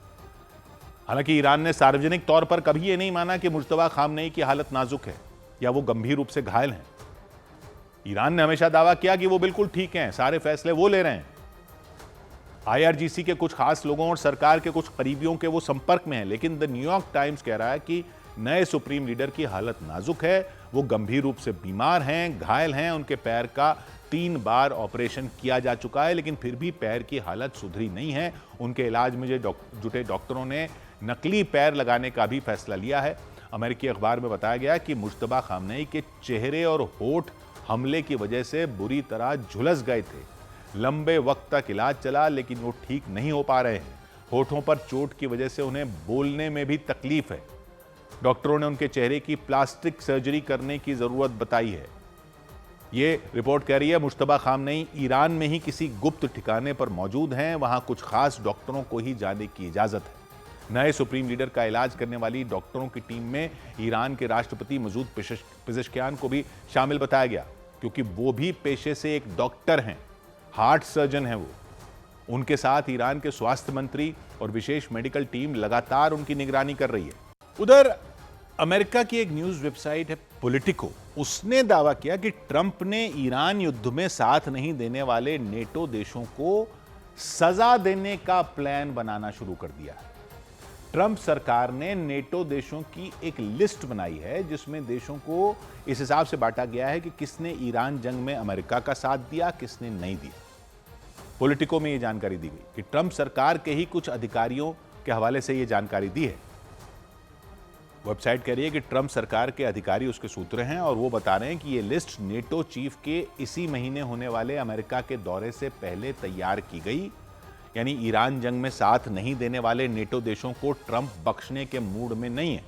ट्रंप के ऑफिस में अच्छे और बुरे, यानी जो साथ दे रहे हैं, जो नहीं साथ दे रहे हैं, ऐसे सहयोगियों की लिस्ट बनाई गई है। और नाम क्या दिया है लिस्ट का? नॉटी और नाइस। नॉटी मतलब नॉटी सहयोगी नेटो के, जो साथ जिन्होंने साथ नहीं दिया। नाइस सहयोगी जिन्होंने साथ दिया अमेरिका का। रिपोर्ट में बताया गया नॉटी देशों की लिस्ट में उन देशों को रखा गया है जिन्होंने जंग के दौरान अमेरिका का साथ नहीं दिया। नाइस वाली लिस्ट वो है जो जिन देशों को जिन्होंने अमेरिका की मदद की। 40 दिन की जंग के दौरान भी ट्रंप ने नेटो देशों को चेतावनी दी थी कि अगर वो अमेरिका की उम्मीदों पर खरे नहीं उतरते हैं तो उन्हें इसका परिणाम भुगतना पड़ सकता है। अमेरिका के रक्षा मंत्री पीट हेग्सेथ ने भी कई बार संकेत दिए थे कि जो देश अमेरिका का साथ देंगे उन्हें खास सहयोग मिलेगा, जो नहीं देंगे उनके खिलाफ कार्रवाई हो सकती है। तो यह रिपोर्ट कह रही है नाइस वाली लिस्ट में ट्रंप सरकार ने पोलैंड को रखा है, जर्मनी को रखा है, एस्टोनिया को रखा है, लातविया को रखा है, लिथुआनिया को रखा है, चेक रिपब्लिक को रखा है, अल्बानिया को रखा है। ये नेटो देश जिन्होंने साथ दिया, इन देशों ने अमेरिका का साथ दिया जंग में, इनको नाइस वाली लिस्ट पर रखा। ईरान पर हमले का जिन्होंने समर्थन किया था, जबकि स्पेन ने, फ्रांस ने, इटली ने जंग में साथ देने से इनकार किया था। ब्रिटेन ने शुरू में इनकार किया था, बाद में अपने सैन्य बेस के इस्तेमाल की मंजूरी दे दी थी। ग्रीस और तुर्की ने भी अमेरिका का साथ देने से इनकार कर दिया। तो अब ट्रंप सरकार इन देशों को नॉटी देशों वाली लिस्ट, यानी उन देशों की लिस्ट में शामिल कर रही है जिन्होंने साथ नहीं दिया। रिपोर्ट कह रही है अमेरिका इन देशों के खिलाफ कड़े कदम उठा सकता है। इन देशों से अमेरिकी सैनिकों की संख्या घटा सकता है, सैन्य अभ्यास इनके साथ कम कर सकता है, या फिर हथियारों की सप्लाई रोक सकता है। इधर ब्रिटेन के अखबार फाइनेंशियल टाइम्स ने रिपोर्ट दी कि हॉर्मुज गलियारा बंद होने से मध्य अमेरिका के देश पनामा में मौजूद पनामा नहर की डिमांड बढ़ गई। इसे पार करने की फीस में 5 गुना तक इजाफा हो चुका है। जहाज मुंह मांगी फीस भी देने के लिए तैयार है वहां पर। यह स्ट्रेट ऑफ हॉर्मुज की तरह प्राकृतिक समुद्री रास्ता नहीं है, इस नहर को बनाया गया है। इस जमीन काट के नहर को बनाया गया है पनामा कैनाल। इससे एक महासागर से दूसरे महासागर में बीच रास्ता काट के पहुंच जाता है। भूमध्य सागर से जैसे लाल सागर में जाने के लिए सुएज नहर को बनाया गया था, उसी तरह पनामा कैनाल को भी बनाया गया था, पनामा नहर को भी बनाया गया था। अटलांटिक महासागर और प्रशांत महासागर दोनों इसके इस तरफ और उस तरफ थे, तो उसके बीच में ये नहर काट के बना दी गई। पार करने के लिए जहाजों को टोल देना पड़ता है। इन दिनों हॉर्मूज गलियारे पर ईरान का सख्त पहरा है, आगे ओमान की खाड़ी है, अमेरिका की घेरेबंदी है, जहाज वहां से नहीं गुजर पा रहे हैं। इसलिए एशिया के कई देश नए रास्ते ढूंढ रहे हैं तेल की सप्लाई की, गैस की सप्लाई के लिए। और तेल और गैस की सप्लाई अगर अमेरिका और कनाडा से करनी है तो फिर पनामा नहर का इस्तेमाल पड़ जाता है। उन देशों के लिए अमेरिका भी एक विकल्प बन गया है। एशिया के कुछ देश अमेरिका से तेल खरीद रहे हैं, अमेरिका से एशिया के देशों तक तेल की सप्लाई की जा रही है। इसके लिए पनामा नहर का इस्तेमाल तेजी से बढ़ गया है। जहाजों की लाइनें वहां लग गई हैं। सबसे छोटा और तेज रास्ता है ये, क्योंकि अगर इसको न करें तो फिर पूरे दक्षिण अमेरिका को क्रॉस करके घूम के आना पड़ता है। लेकिन इस नहर की क्षमता सीमित है, इसलिए जहाज भारी भरकम फीस भी देने के लिए तैयार है। ये नहर पनामा में है। अमेरिका की मदद से ही इस नहर को बनाया गया था कई दशक पहले। प्रशांत महासागर से अटलांटिक महासागर में जाने के लिए यह शॉर्टकट रास्ता है। बहुत थोड़ा जमीन का टुकड़ा था दोनों महासागरों के बीच में, तो यह देखा गया कि अगर उसको बीच से काट दें तो इधर से इधर जा सकते हैं, नहीं तो पूरा नीचे घूमना पड़ता। अगर ये नहर ना हो तो अमेरिका के पश्चिमी हिस्से से एशिया के देशों तक पहुंचने के लिए जहाजों को पूरे दक्षिण अमेरिका का चक्कर लगाना पड़ सकता है, तो वो बहुत लंबा रास्ता होता है। पनामा नहर से जहाजों का काफी समय बच जाता है, दूरी भी कम हो जाती है, ईंधन की भी कम बचत होती है, लागत कम लगती है। पूरी दुनिया के लिए काफी अहम रास्ता है। इसके जरिए पूरी दुनिया का करीब 5% कारोबार होता है।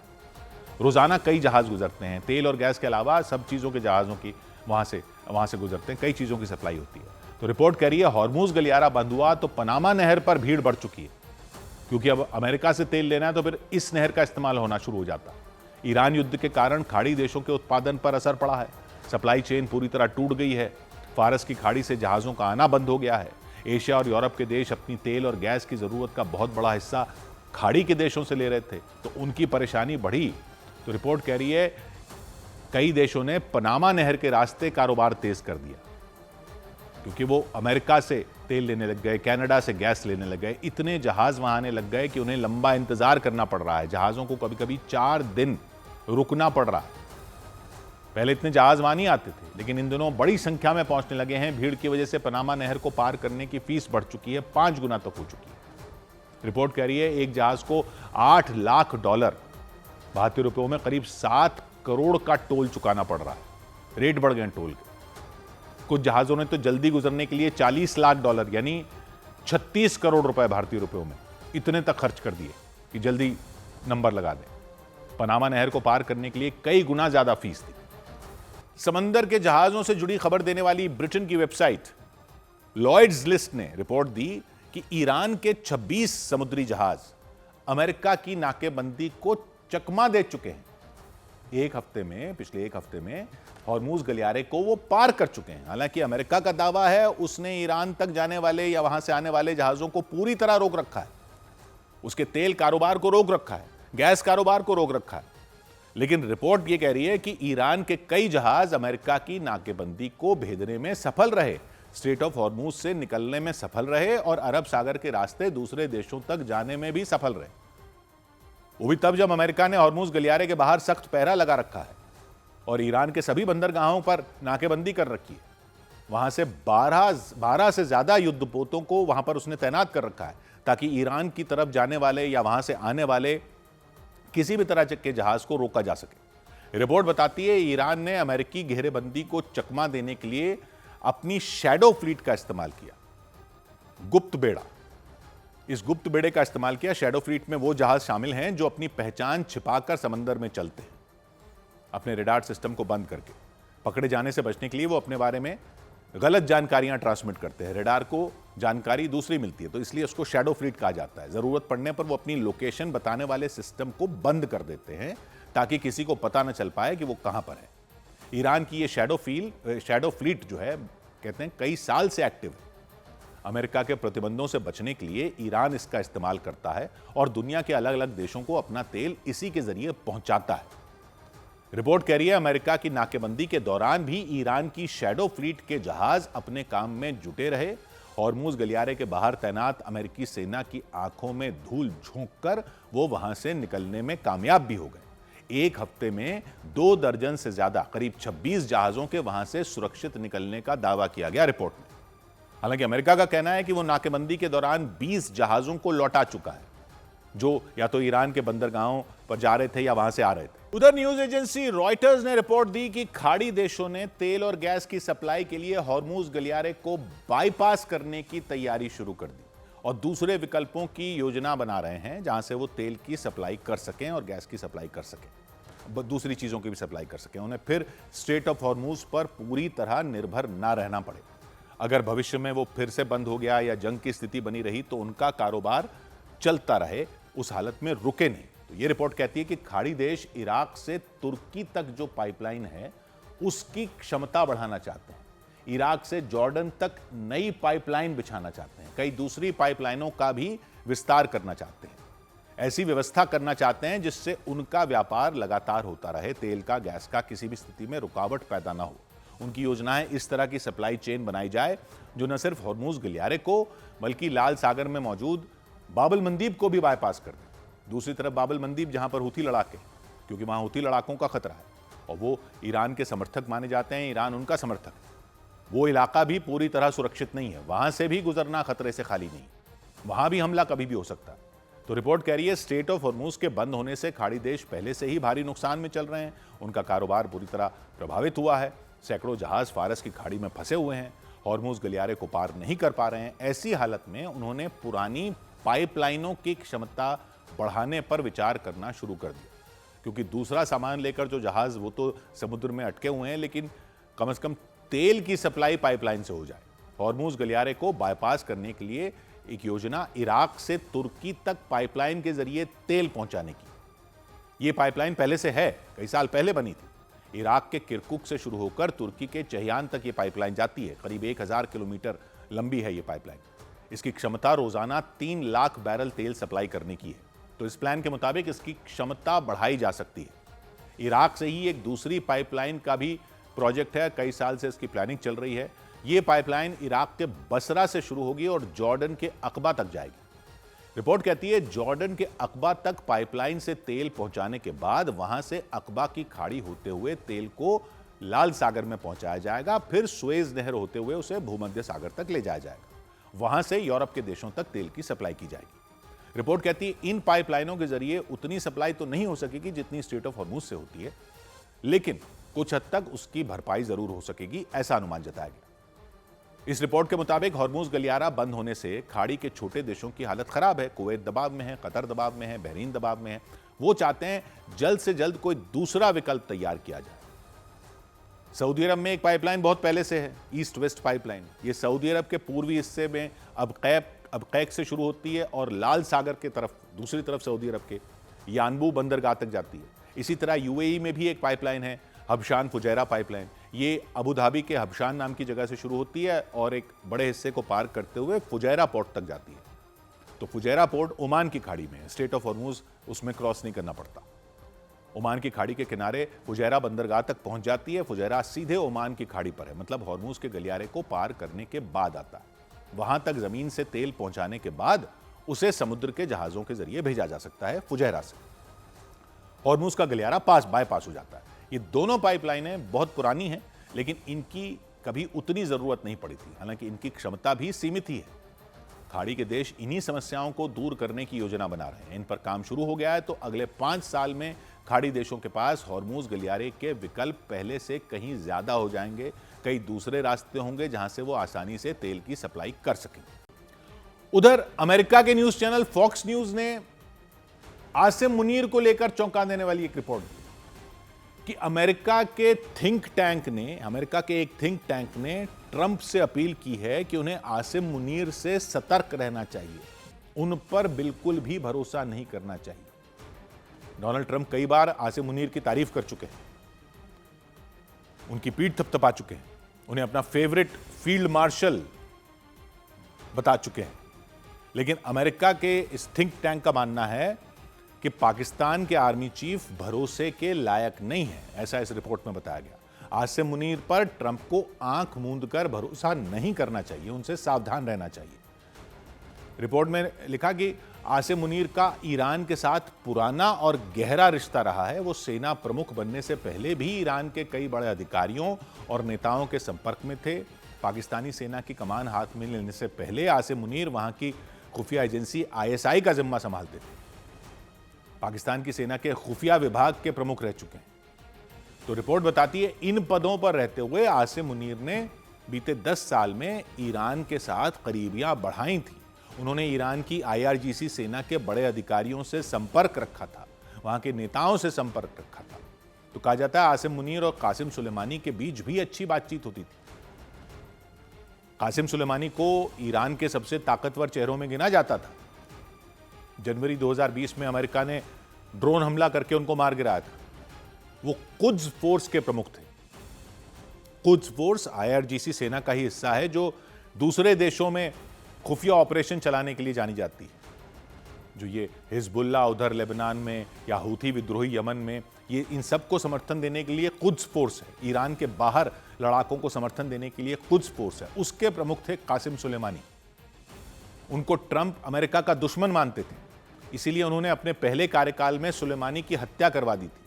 लेकिन रिपोर्ट है कि ट्रंप जिस कासिम सुलेमानी को अपना दुश्मन बताते थे, उनसे आसिम मुनीर की नजदीकियां थीं, दोस्ती थी।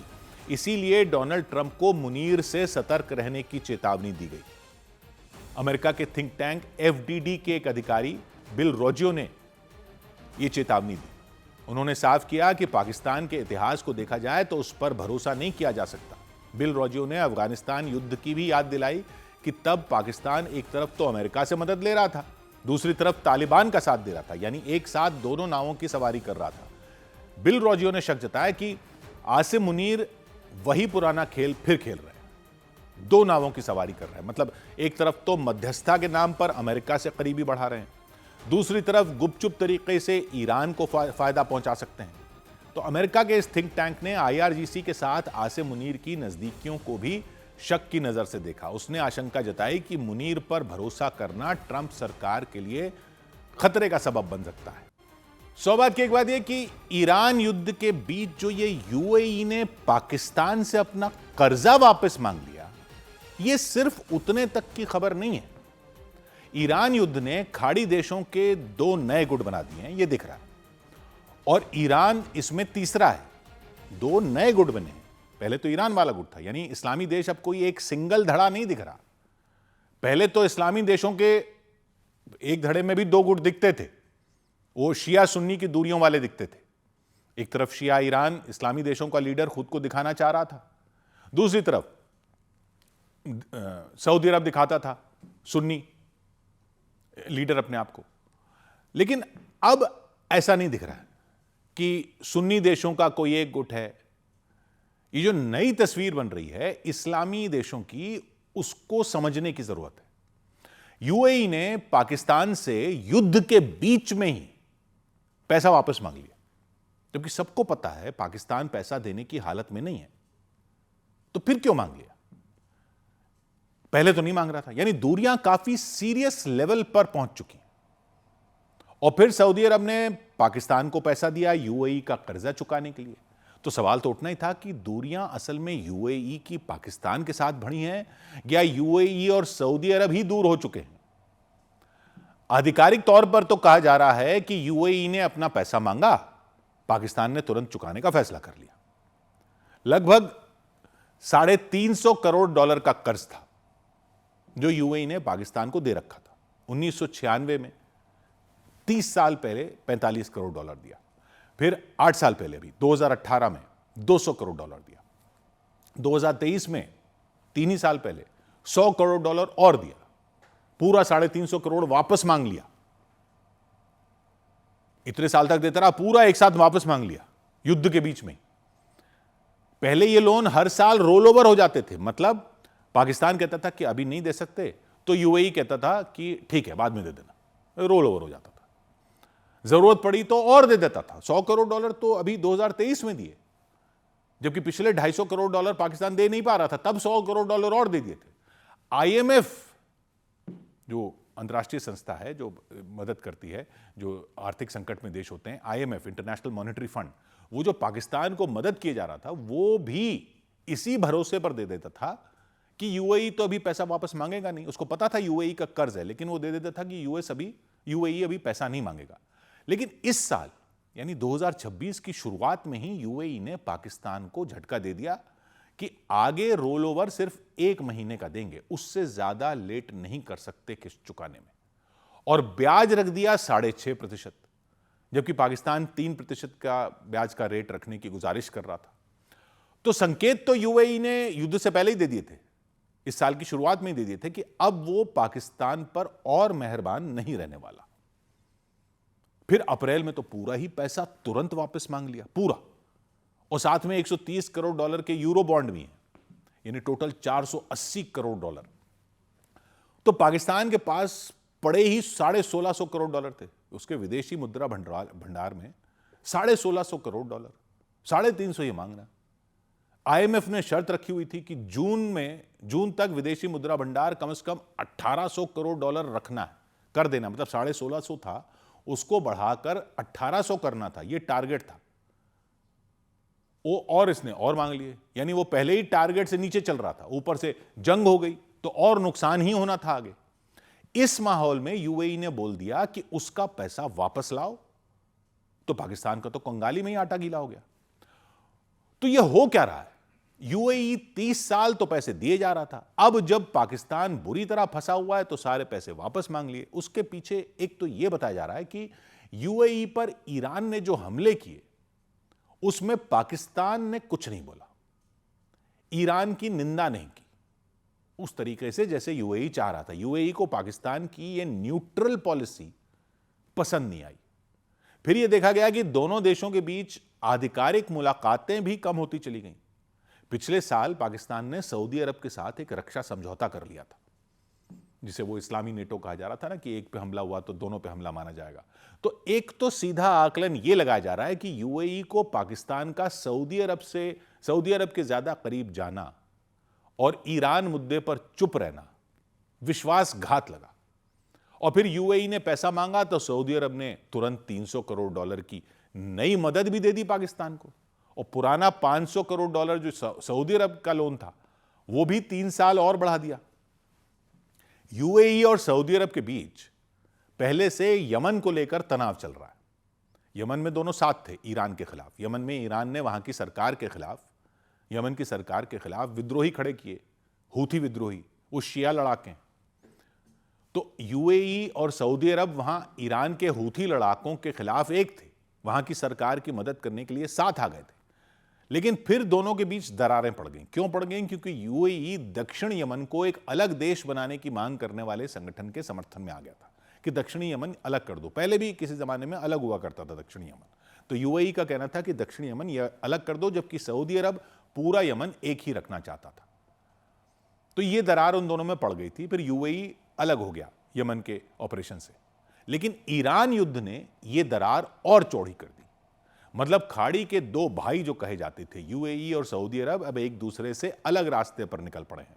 और अब इस्लामी देशों के 2 गुट दिख रहे हैं, ईरान के अलावा। एक ईरान वाला गुट तो अलग है, ये इनमें भी 2 गुट दिख रहे हैं, बाकी में भी। एक तो यूएई, उसके साथ वो देश दिख रहे हैं जो खुलकर ईरान के खिलाफ आ रहे हैं, जिस तरह से ईरान ने उनको नुकसान पहुंचाया। दूसरी तरफ सऊदी अरब जैसे देश हैं जो खुलकर ईरान और अमेरिका में किसी एक के साथ नहीं दिखना चाह रहे। पाकिस्तान मध्यस्थता करवा रहा है और सऊदी अरब उसको पैसे दे रहा है यूएई का कर्जा चुकाने को, तो पाकिस्तान उस गुट में दिख रहा है। अब भारत का रिश्ता यूएई के साथ और मजबूत भी हो गया इसमें। याद कीजिए, ईरान के हमले हुए यूएई पर तो प्रधानमंत्री मोदी ने यूएई के राष्ट्रपति से बात करके कहा था कि भारत यूएई के साथ खड़ा है। भारत ने यूएन में खाड़ी देशों पर ईरान के हमलों की निंदा वाले प्रस्ताव का भी सपोर्ट किया था। यूएई में 35 लाख से ज्यादा भारतीय रहते हैं। व्यापार 10,000 करोड़ डॉलर के पार जा चुका है। और एक आपको याद होगा कि ग्रुप बना था I2U2। याद कीजिए, I2U2 यानी 2 I इंडिया और इजराइल और 2 U यूएई और यूएस, ये ग्रुप बना था पहले। तो पाकिस्तान ने सऊदी अरब के साथ रक्षा समझौता किया तो यूएई भारत के साथ डिफेंस और टेक्नोलॉजी में और करीब आ रहा है। पाकिस्तान के नेता इस पर खुलकर बोलने लग गए हैं और उनकी बेचैनी भी दिख रही है इस दोनों के करीब आने पे, यूएई और भारत के। लेकिन सऊदी अरब ने पाकिस्तान की मदद की तो उसका मतलब यह नहीं कि वो भारत के साथ नहीं है। सऊदी अरब किसी के भी खिलाफ नहीं रहने वाला खेल खेल रहा है, ना ईरान के खिलाफ, ना अमेरिका के खिलाफ, ना चीन के खिलाफ। तो पाकिस्तान के साथ रक्षा समझौता उसने जरूर किया, लेकिन उसके भारत के साथ भी रिश्ते अच्छे हैं। और भारत तो पहले से सभी के साथ और किसी के खिलाफ नहीं वाली नीति पर चल रहा है। इसमें ज्यादा करीबी रिश्ता भारत का यूएई के साथ बनता जा रहा है, यह जरूर दिख रहा है कि किसी के खिलाफ नहीं है, लेकिन ज्यादा करीब यूएई के। लेकिन पाकिस्तान से पैसे मांगकर यूएई ने यह तो क्लियर कर दिया कि उसकी तरफ से लकीर खींच दी गई है और उस लकीर पर दीवार भी बना दी गई है। 100 बात की एक बात। इधर इजराइल की सेना ने हमास के लड़ाकों पर स्कूल में हथियार छिपाने का आरोप लगाया। इजराइल की सेना ने दावा किया उसने फिलिस्तीन के बेतुमर गांव से हथियारों का जखीरा बरामद किया। यह हथियार एक स्कूल के परिसर में छिपाए गए। इजराइल की सेना ने आरोप लगाया कि कुछ रोज पहले हमास के 2 लड़ाकों ने उसके ठिकानों पर हमले किए थे, पेट्रोल बम फेंके थे। हालांकि हमले में किसी को कोई नुकसान नहीं हुआ। हमले के बाद इजराइल की सेना ने तुरंत कार्रवाई की थी और उन दोनों लड़कों को गिरफ्तार कर लिया था, उन्हें सुरक्षा एजेंसियों के हवाले कर दिया था। इजराइल की सुरक्षा एजेंसी उनसे पूछताछ करने में जुट गई। हमले के बाद इजराइल की सेना ने छापेमारी तेज कर दी और उसने बेतुमर गांव के एक स्कूल से कई हथियार बरामद करने का दावा किया। इजराइल की सेना को यह हथियार स्कूल के परिसर में मिले। थोड़ी ही देर बाद स्कूल के परिसर में जोरदार धमाका होता दिखा। धमाके के बाद आग की लपटें उठने लग गई, आसपास काला धुआं भर गया। इजराइल की सेना ने दावा किया कि उसने छिपाए गए हथियार तबाह कर दिए, उनका नामो निशान मिटा दिया। हालांकि इजराइल की सेना ने दावा किया कि इस धमाके में स्कूल को कोई नुकसान नहीं पहुंचा। उसने आरोप लगाया यह हथियार उन्हीं लड़ाकों ने वहां छिपाए थे जिन्होंने कुछ दिन पहले इजराइल के जवानों पर हमले किए थे, उन्हें निशाना बनाने की कोशिश की। चेतावनी दी कि वो स्कूलों में हथियार छिपाने को गंभीरता से देखती है सेना। इस हरकत को बर्दाश्त नहीं किया जाएगा, आगे भी लड़ाकों के खिलाफ सख्त एक्शन लिया जाएगा, कार्रवाई जारी रखी जाएगी। इधर न्यूज एजेंसी रॉयटर्स ने खबर दी कि यूक्रेन के ड्रोन हमलों में रूस की एक ऑयल रिफाइनरी को भारी नुकसान पहुंचा। ये रिफाइनरी रूस के लिए बेहद अहम मानी जाती है, सीधे बंदरगाह से जुड़ी है। यहां से रूस का तेल दूसरे देशों में भेजा जाता है। इसी ऑयल रिफाइनरी को यूक्रेन की फौज ने निशाना बनाया, वहां ड्रोन दाग दिए। ड्रोन गिरते ही रिफाइनरी में आग लग गई, आसपास बनी इमारतों में भी आग लग गई। ड्रोन हमले में एक व्यक्ति की जान चली गई। गैस पाइपलाइन इसकी चपेट में आ गई। रूस के एयर डिफेंस सिस्टम ने ड्रोनों को हवा में मार गिराने की कोशिश की। मलबा उनका कई इमारतों पर गिर गया। शहर के स्कूल इसकी जद में आ गए। चर्च में लगे शीशे टूटकर बिखर गए। कई मकानों के दरवाजे टूट गए, खिड़कियां टूट गई। म्यूजियम को भी काफी नुकसान हुआ क्योंकि यूक्रेन की सेना ने रूस के कृष्णादार प्रांत में ड्रोन की बारिश कर दी। यूक्रेन ने रूस की बड़ी ऑयल रिफाइनरी को टारगेट किया, ड्रोन गिराए, रिफाइनरी में भयंकर आग लग गई, भीषण धमाके शुरू हो गए। जोरदार धमाकों की आवाज कई किलोमीटर दूर तक सुनाई दी। रिफाइनरी से आग की धधकती लपटें उठती नजर आई। ऊपर की तरफ काला धुआं तेजी से उठता दिखाई दिया। धुएं ने आसपास के बड़े इलाके पर अपना कब्जा जमा लिया। रात के अंधेरे में पीले रंग की रोशनी दिखी। पीली रोशनी ने आसपास रहने वाले लोगों को डरा दिया। वो रिफाइनरी नहीं, रिपोर्ट के मुताबिक वहां की कुछ इमारतों में भी आग लग गई और बंदरगाह के कई हिस्से भी यूक्रेन के ड्रोन हमलों से बच नहीं पाए। ड्रोन हमले के बाद समंदर का किनारा काले धुएं से गिर गया। यूक्रेन की सेना ने रूस के कृष्णादार प्रांत में यह हमला किया। वहां तो अब से बंदरगाह में मौजूद उस रिफाइनरी पर बड़े पैमाने पर ड्रोन दाग दिए। ऑयल रिफाइनरी काला सागर के तट पर बनी है, समंदर के किनारे। वहां तेल रखने के लिए बड़े बड़े टैंक बने हुए हैं। तो अब से बंदरगाह में तेल रिफाइनरी के साथ तेल को भी जमा किया जाता है। रिफाइनरी और जहाज़ों में तेल भरने की जगह एक दूसरे से पाइपलाइनों के जरिए जुड़ी हुई है। वहां से रूस अपना तेल समंदर के रास्ते दूसरे देशों में सप्लाई करता है। तेल बेचकर वहां से बड़ी कमाई करता है, अंतर्राष्ट्रीय बाजार में अपनी पकड़ बनाए रखता है। यही कारण है कि यूक्रेन इसे बार बार निशाना बना रहा है ताकि रूस की कमाई को चोट पहुंचाई जा सके, उसे जंग में कमजोर किया जा सके। कुछ दिन पहले भी उसने इस रिफाइनरी पर हमला किया था। उस हमले के बाद भी रिफाइनरी में आग लग गई थी। उसे काबू करने में काफी वक्त लग गया था, लेकिन आग बुझाए जाने के कुछ घंटों के बाद ही यूक्रेन ने वहां पर दोबारा हमला कर दिया, ड्रोन गिरा दिए। रिपोर्ट के मुताबिक यूक्रेन ने इस ड्रोन हमले को रूस की बमबारी का जवाब बताया। रूस लगातार यूक्रेन के शहरों को निशाना बना रहा है, जिसके पलटवार में यूक्रेन अब रूस के तेल और ऊर्जा ठिकानों पर हमले कर रहा है।